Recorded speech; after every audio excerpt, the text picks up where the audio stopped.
first guest to the show and get that going. So I am excited to have this first guest on. She has a great background. You've seen her on Newsmax. She's frequent on our friends at Liquid Lunch, who we're going to always give a shout out to. And she's at Salem Media Group. So if you're listening to Salem Media Group, you know they're amazing names that they have over there. And she is a producer over there, has an amazing show. We'll have her talk about it. We're going to welcome to the show Pavilna Osta to the show. Hi, Eric. How are you doing? I'm good. How are you doing? I'm good. Thank you. How are you holding up with the coronavirus? I'm good. I'm actually in New York City. I'm right in the heart of everything that's going on. I live next to Wall Street. So it's been terrifying to see all of this happen to my beloved city. And I thrive in the hustle and bustle. So not having that is sort of weird. It's definitely been an adjusting period for sure.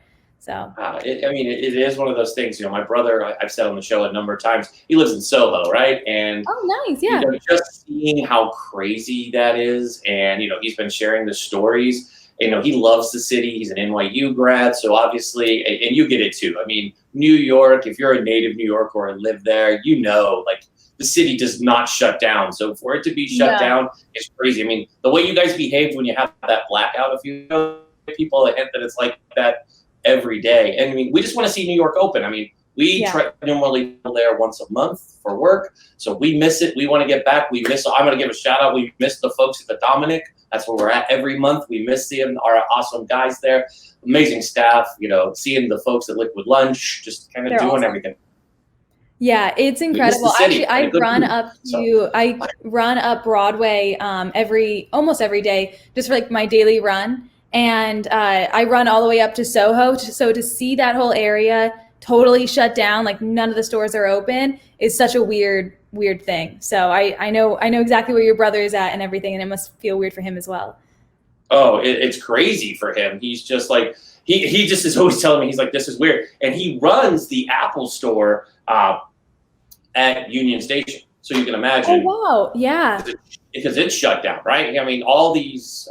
it's just weird to see New York landmarks completely just not working. So anyways, that's not what we have you here to talk about. Let's talk about the retail industry. We talked about this yesterday on the show, but I want your expert opinion on this. What we were talking about is basically, do we believe that these big box stores, we just saw Neiman Marcus is declaring bankruptcy. We know Nordstrom's here on the West Coast, but they do have that beautiful flagship store by Central Park. Nordstrom's is still shut down.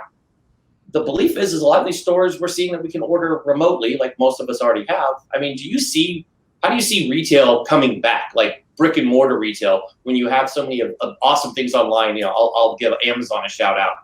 We can depend on Amazon and we get it in 2 days. Exactly.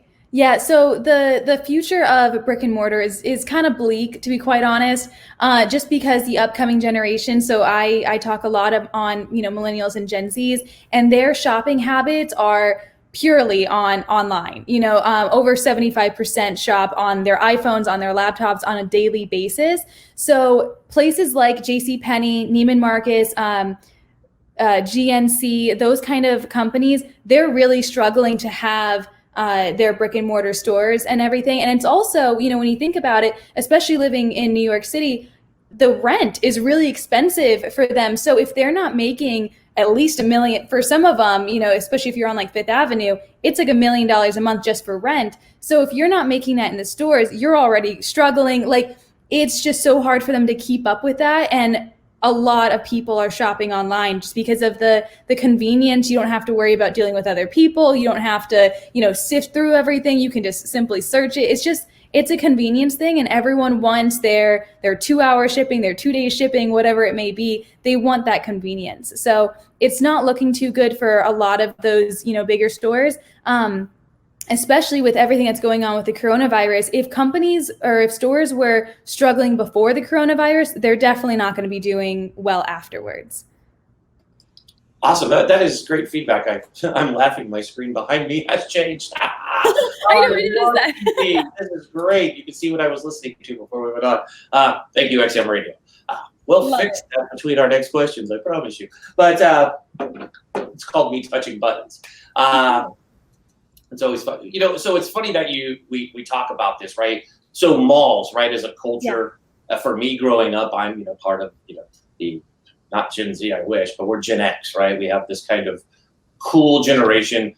We've had awesome millennials on our show, so I'm not one to bash on them. I have a few that I call my own children. I have a brother that fits in that description, So you have, our generation was raised in malls, right? Going to the mall was something that you did. So now to change that and not have that, I think it's going to be a change for people. I mean, what is your advice to folks who aren't used to shopping online and have always traditionally gone to a brick and mortar store to go get the simple things like clothes and everything?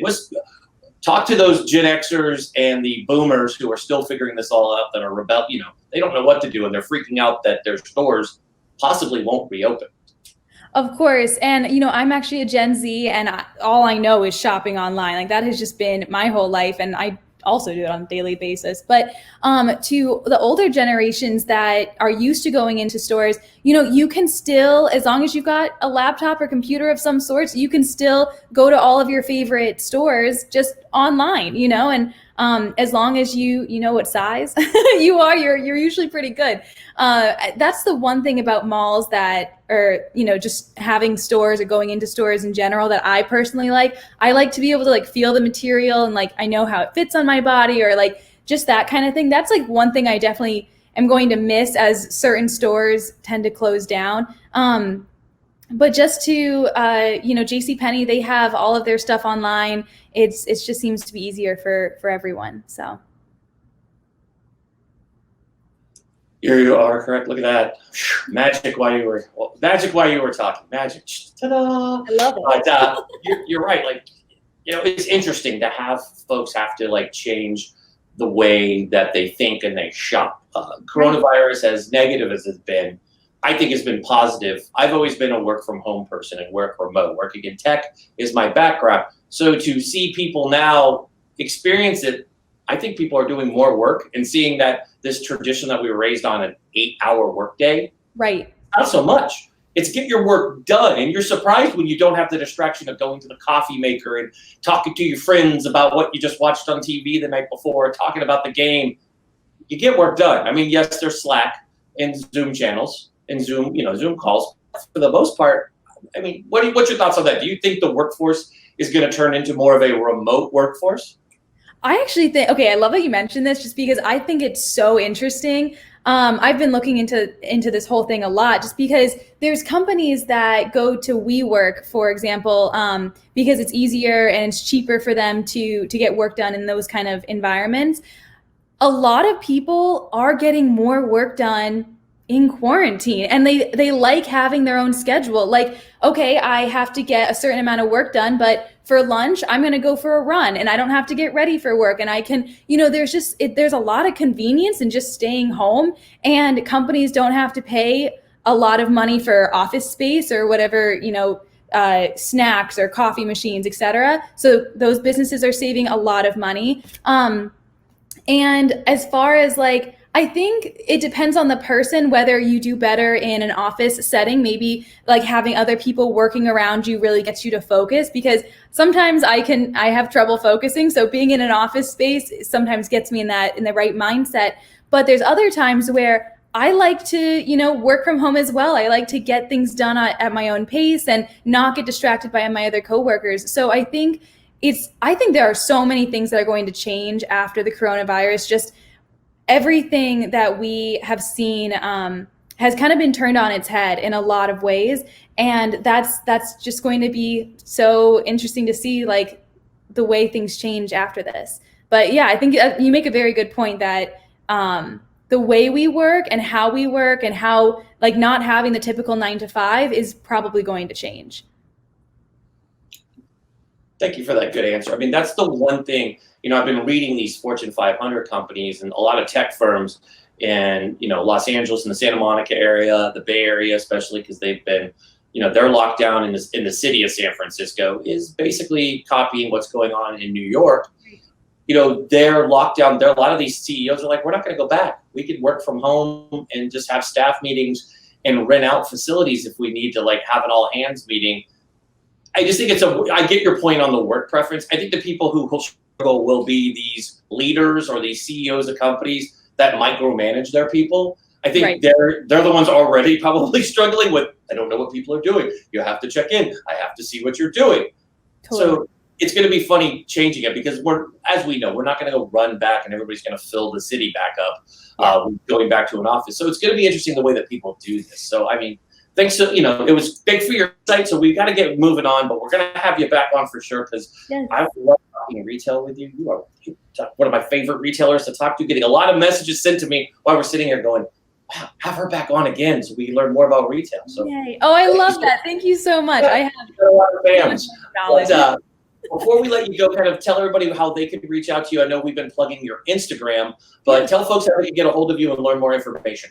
Yeah, you can follow me on all the social sites at Pavilna Osta. That's Pavlina Osta. I also have a podcast where I interview a lot of amazing entrepreneurs, just fascinating newsmakers, to be quite honest. And that's called If God Had a Podcast. You can find that wherever podcasts are. My favorites are, Spotify and iTunes or Apple Podcasts. And yeah, I guess that's it. I love it. You have interviewed some amazing folks on your podcast, so I highly suggest people to go check out your podcast because it is good. I was just listening to it yesterday. So, oh, good. Thank you. Awesome. So thank you for coming on. We'll have you again real soon. I would love that. Thank you so much.